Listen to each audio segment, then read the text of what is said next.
Hey everyone, I'm Ansar Kilani, and it's a bright and sunny day here in Lahore.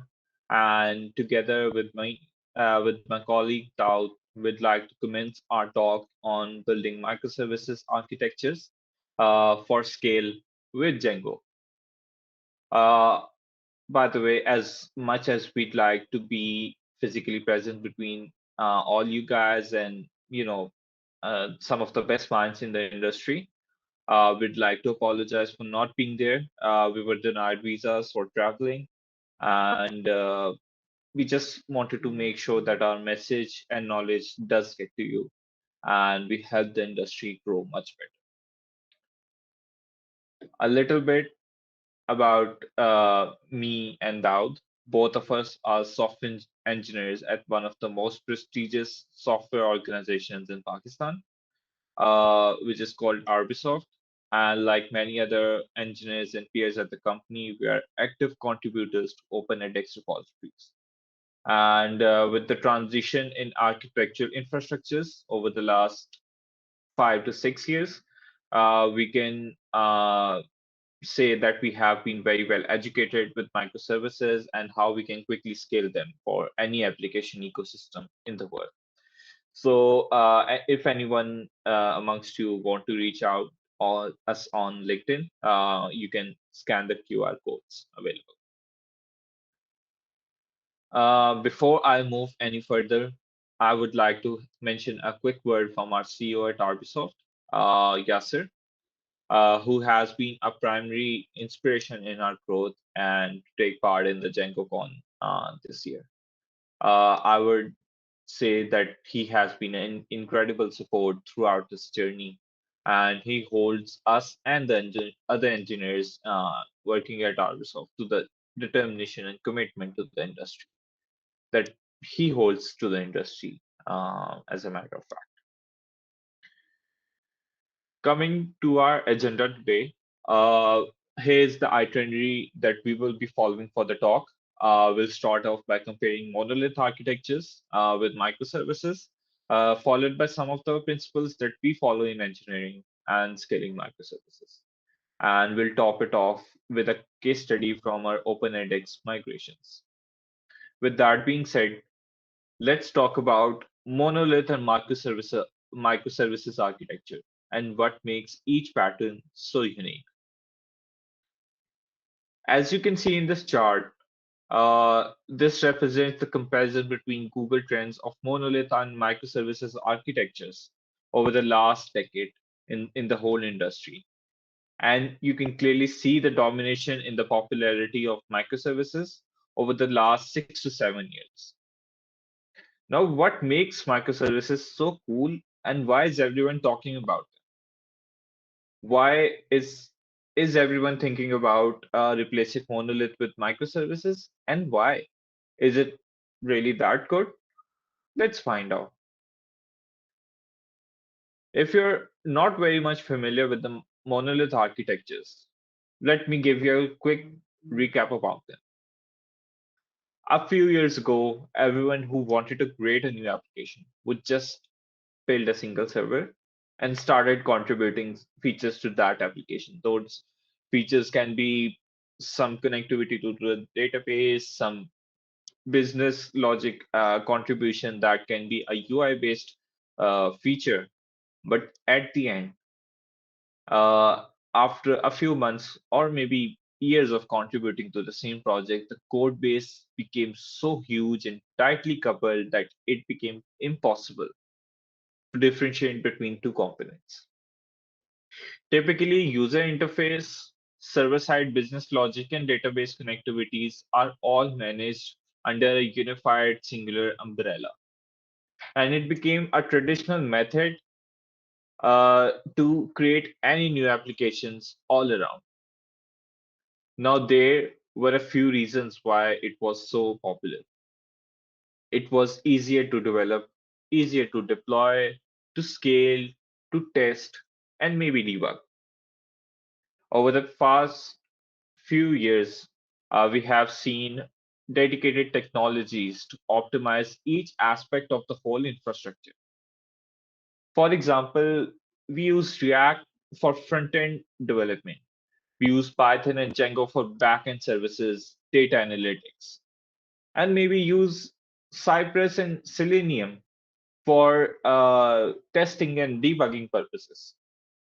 But Monolith does not offer that kind of flexibility, utilizing dedicated technologies for each application.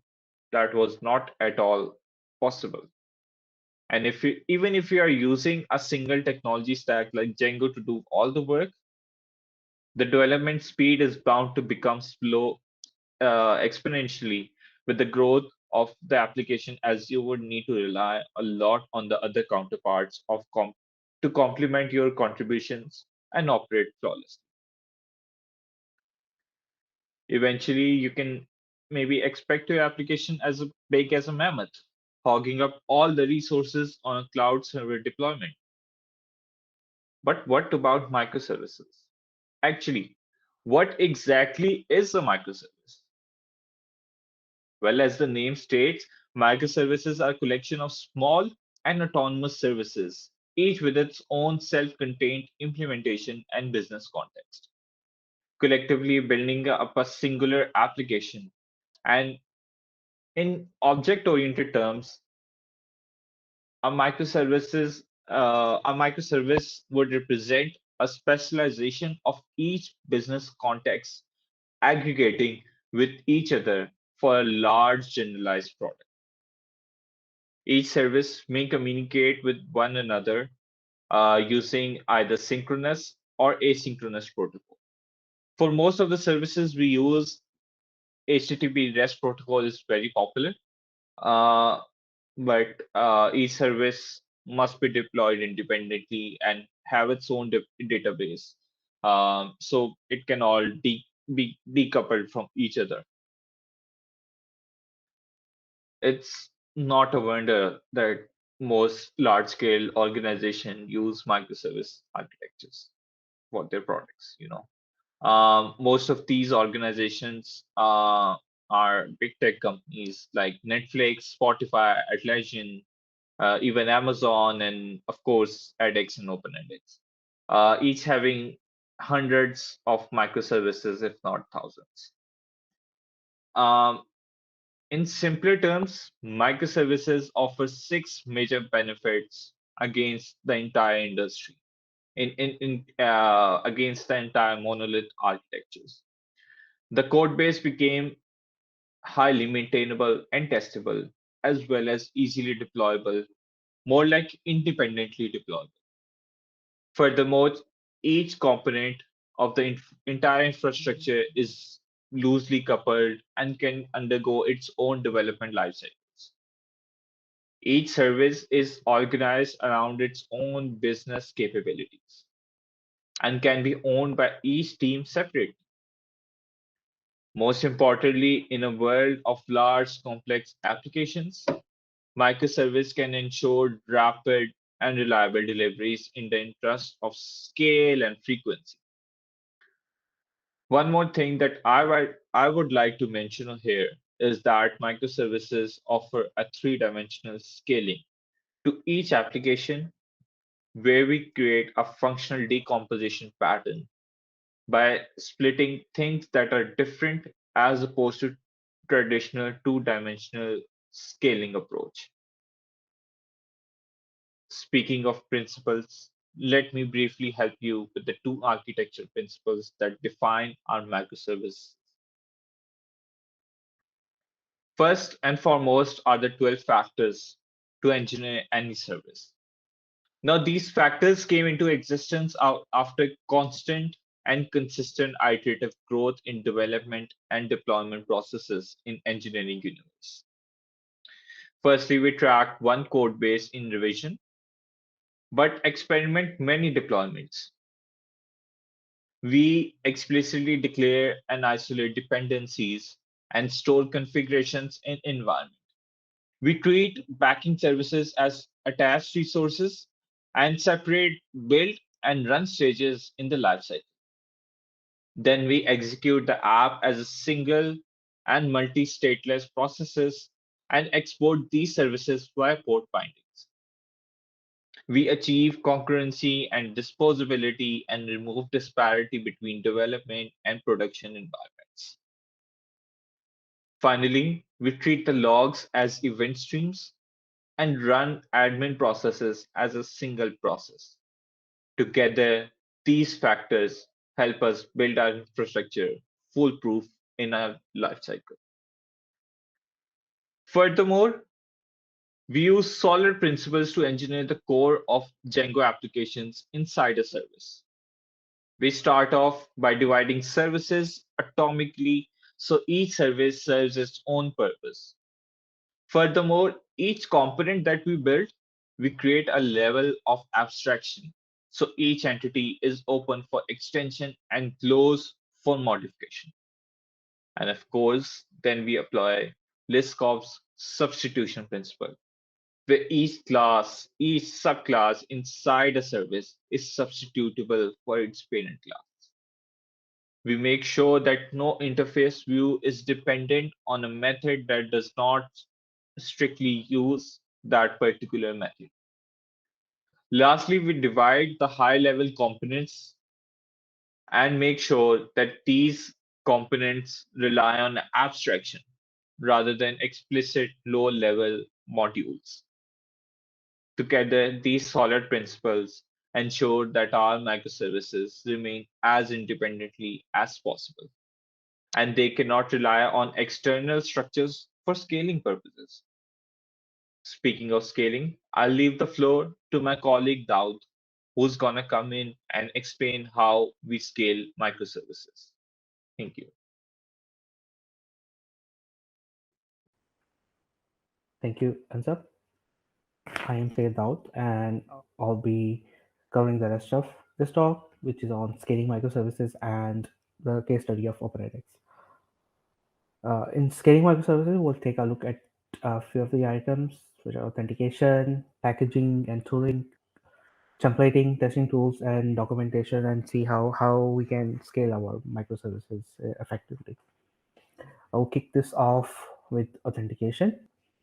When we consider authentication in monoliths, it's very simple.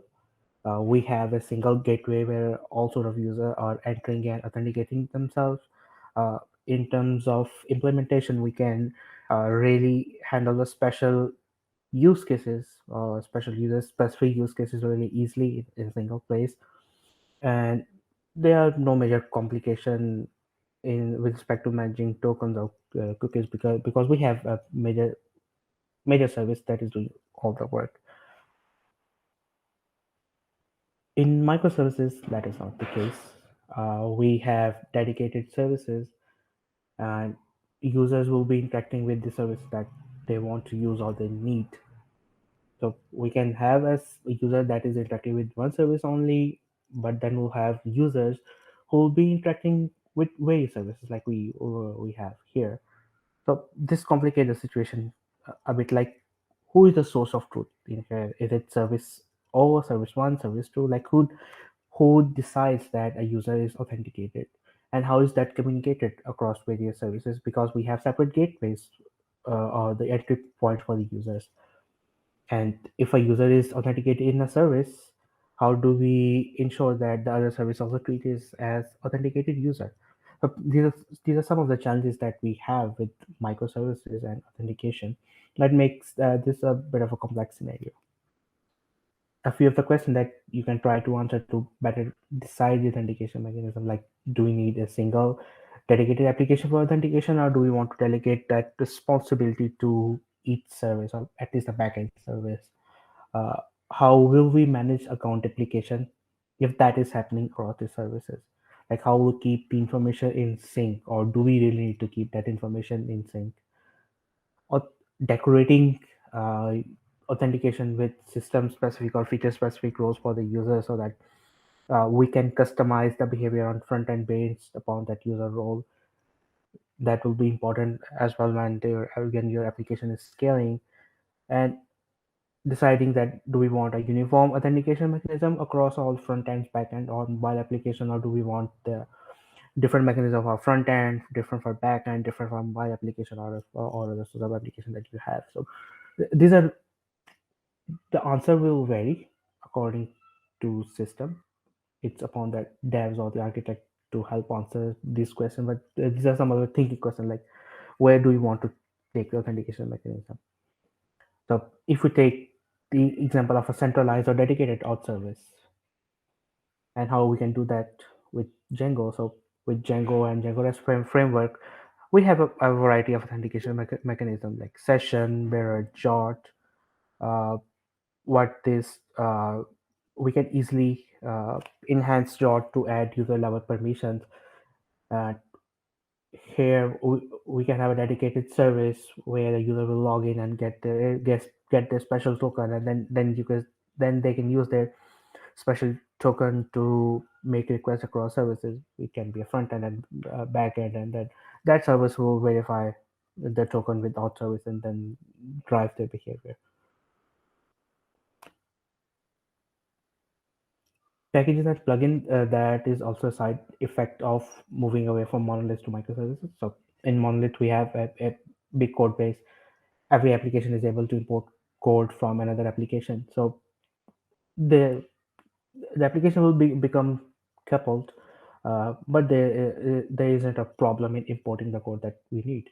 But in microservices, since we have dedicated microservices, it's not really easy to just import that code. The code that we are needing, it might be in another service. So how do we manage that? We would want to duplicate that code in each service.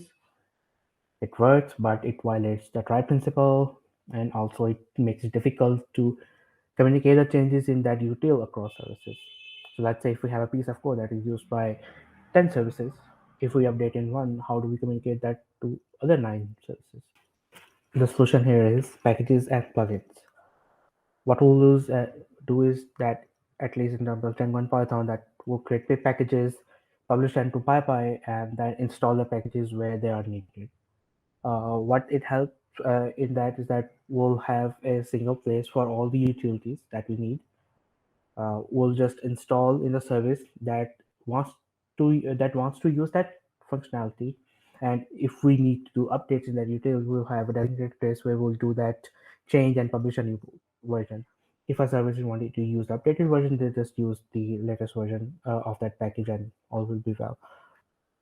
A few use cases for that: authentication is on top. So once you have decided authentication mechanism for your system, you will have a pipeline or way to get the auth mechanism or auth token from the service, or a way to verify that the token is valid.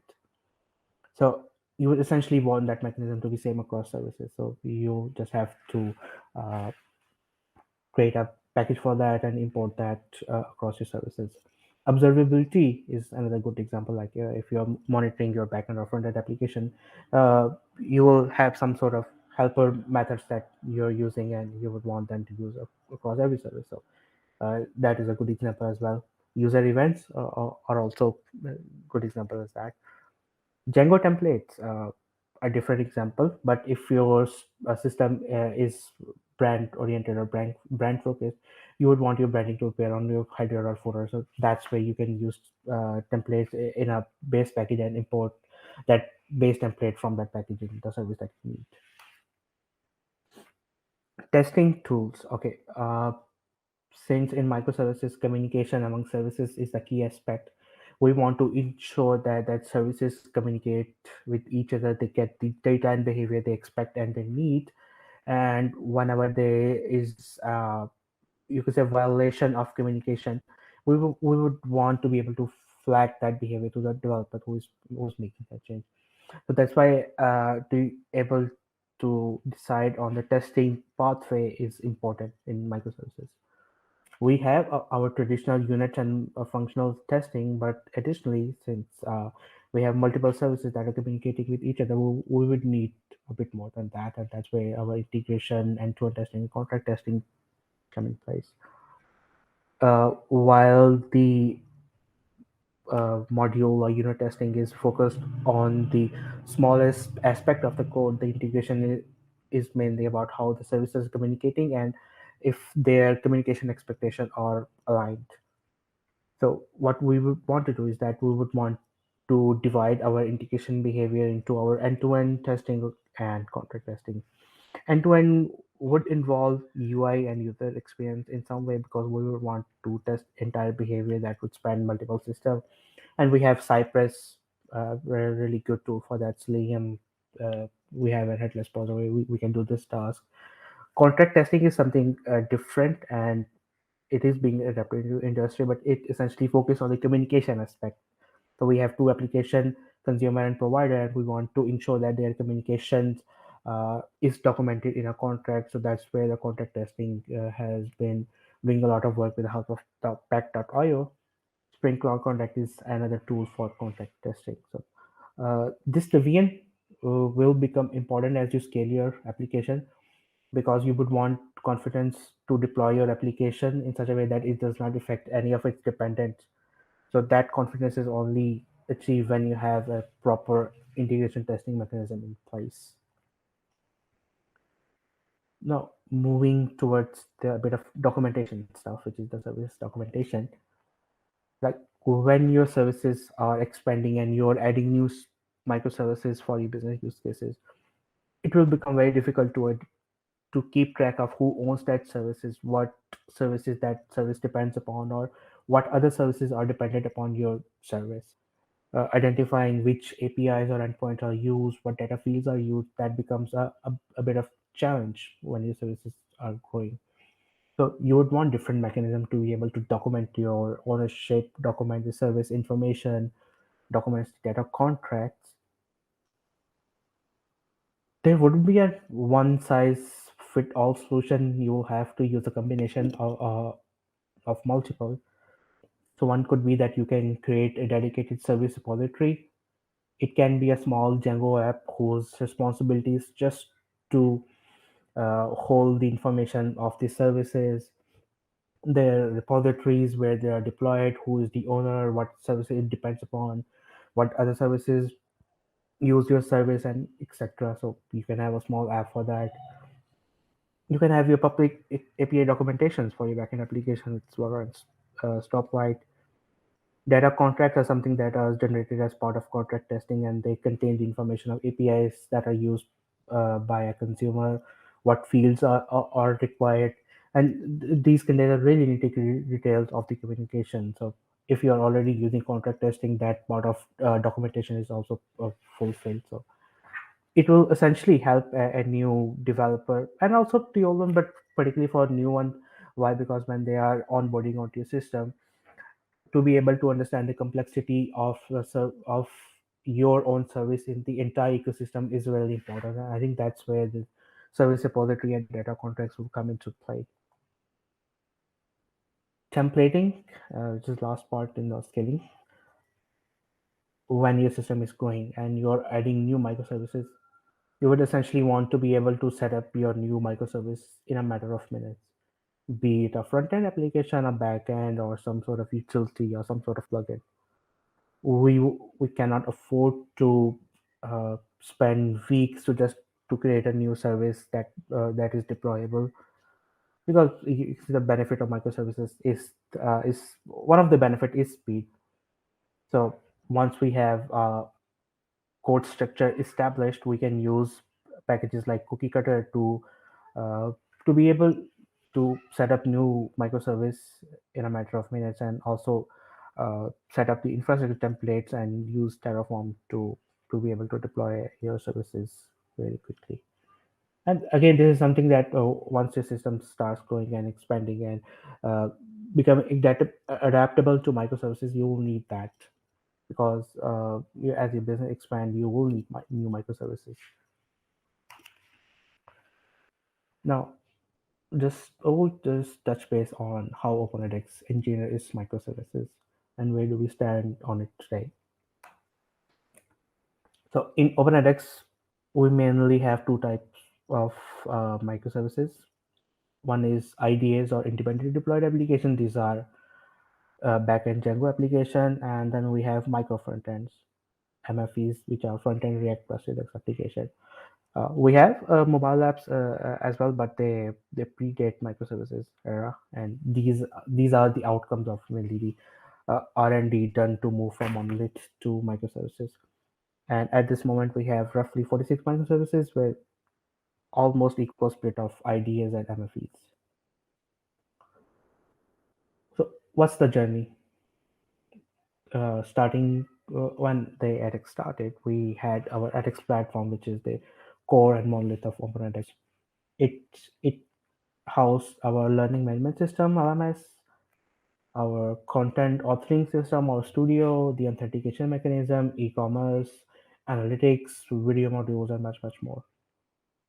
As a startup, it fulfilled the purpose, but uh, when the system started expanding, we faced development challenges. edX platform alone has 2.5 million lines of code. Deployment times were really high, 2 to 4 hours, and it was difficult to identify the boundaries of like where one app is ending and where the next is starting. It also caused a lot of scalability challenges as well because everything was just coming into one big box. It became there were a lot of performance challenges. Applications were tightly coupled, and one of the goals that we had in mind that we want to use real-time eventing using Kafka. That was not achievable there as well because there was so much development and deployment challenges. So how what's the current state?